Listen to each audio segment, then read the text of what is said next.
I start off this lecture now. We went from the Tanzimat Reformation, reorganization, reconstruction, whatever, of Ottoman Empire, moving into the modernization of Egypt. And as we've mentioned, Napoleon, his presence in the world made a lot of other non-European nations feel the need to change things up a bit.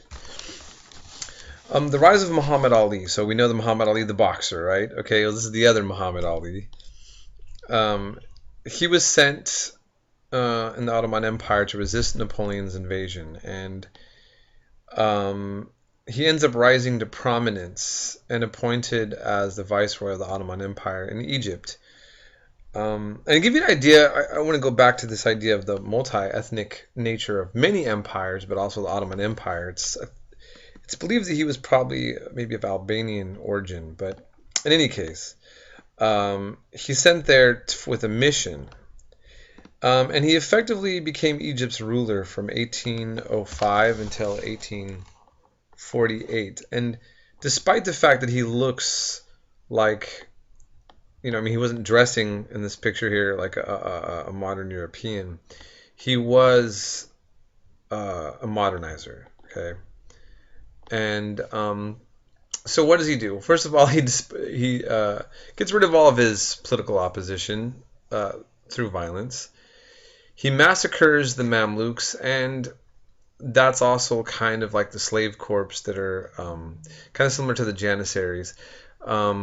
I don't want to confuse you with too much details on that, but just to say that he also, brutally represses peasant revolts. And he then dispossessed old landowners, making their lands state property, modernized agriculture and commerce, created the cash crop of cotton, which is very important. Remember, textiles and cotton. Remember, I go back to America in the South, King Cotton. Cotton's very important. Western-style army, navy, and public school system, and he began industrialization. You'll notice, whether it's political leaders who want to modernize and industrialize, or it's the process of industrialization and modernization and industrialization seem to go hand in hand with exploitation and brutality on different levels. I'm really pointing this out because I'm just wondering, we all know in the West that Western society had to go through a lot of turmoil and industrialization and modernization, having child labor, very, very bad conditions for workers, to then eventually create over a process, over time, a middle class, and certain things that we consider to be so wonderful about modernization, industrialization, but that those birth pains, if you will, are looking pretty ugly. And so, I don't know, we see these to be a common trait. Here we can pin down to one person doing all this. And to consolidate his power, if you think about it, to get rid of any kind of old order. Peasants are just always going to not feel loved in most cases. And then landowners, old feudalistic landowners, aren't going to want to break up, change things. So, with a heavy hand, he does this. Okay. Now, Muhammad Ali versus the Ottoman Empire. So, what ends up happening? So, in the 1830s, he gained greater wealth and power, even than what the Ottoman Sultan had. So, it also makes sense that he was like, hey, if the servant is stronger than the master, then the servant doesn't want to be a servant anymore, right? And we kind of learned about that with the colonists, the British colonists, saying, we don't need the king of Britain anymore. Let's get rid of him, right? So he starts asserting his own power. And his son seizes much of Syria, which was a part of the Ottoman Empire. Okay, if you look at, here's Egypt, right? Here's Syria. So, okay, you can see how you can cross over. And keep in mind that at the time, Lebanon and Palestine, which is now Israel. We'll get to that later. That's a really interesting topic. That was all really a part of Syria. Um, and there were different provinces of Syria. And I'm not disrespecting Lebanese nationalism or anything like that. I just wanted pointing out. Okay, these were and these are all provinces. Okay, of the Ottoman Empire. All right. European powers, fearful of rising Egypt, forced Ali to end his son's rule of Syria and to become submissive to the Ottoman power again.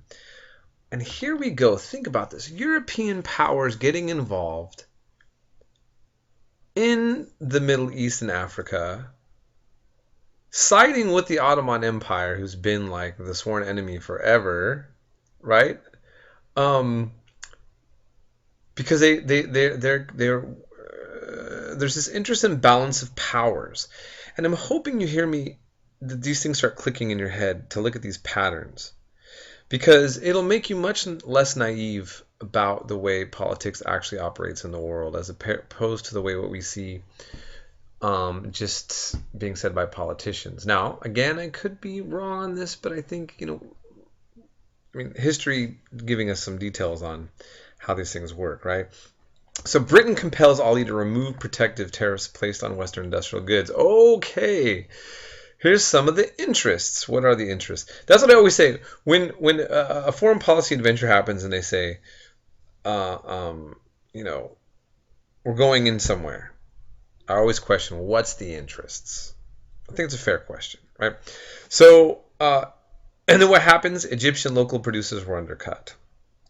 So in the middle of a conflict, a power struggle within the Ottoman Empire, European powers were then able to kind of take sides and kind of try to maneuver things to the advantage of their interests, at least the elites of Europe, right? So now we're going to talk about the Suez Canal and its impact. I kind of talked about that in the other lecture, I think, briefly, but this is so important. Okay, interesting. Europeans wanted to build a canal for a long time. Think about if we go back to Portuguese travelers and trying to find a way around the continent of Africa into the Indian Ocean and the geography of that. Well, this made it possible. Of course, there was the Industrial Revolution, and there was a ruler, Said Pasha, was going to cooperate. There was this grand ceremony of this construction, of this great engineering feat, to put a canal here to connect, so that these two big bodies of water were not separated by this thin part of land. And so a grand ceremony was set up by Said's successor Ismail, like Ishmael in the Bible. French Empress Eugene and dignitaries were there. This cut travel time from Europe to Asia in half. Think about that. Cut travel time from Europe to Asia in half.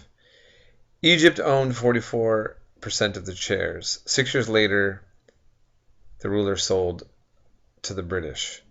Was he a traitor? Self-interests? All right. We're going to end this here, and we're going to kind of recap on this on the next one.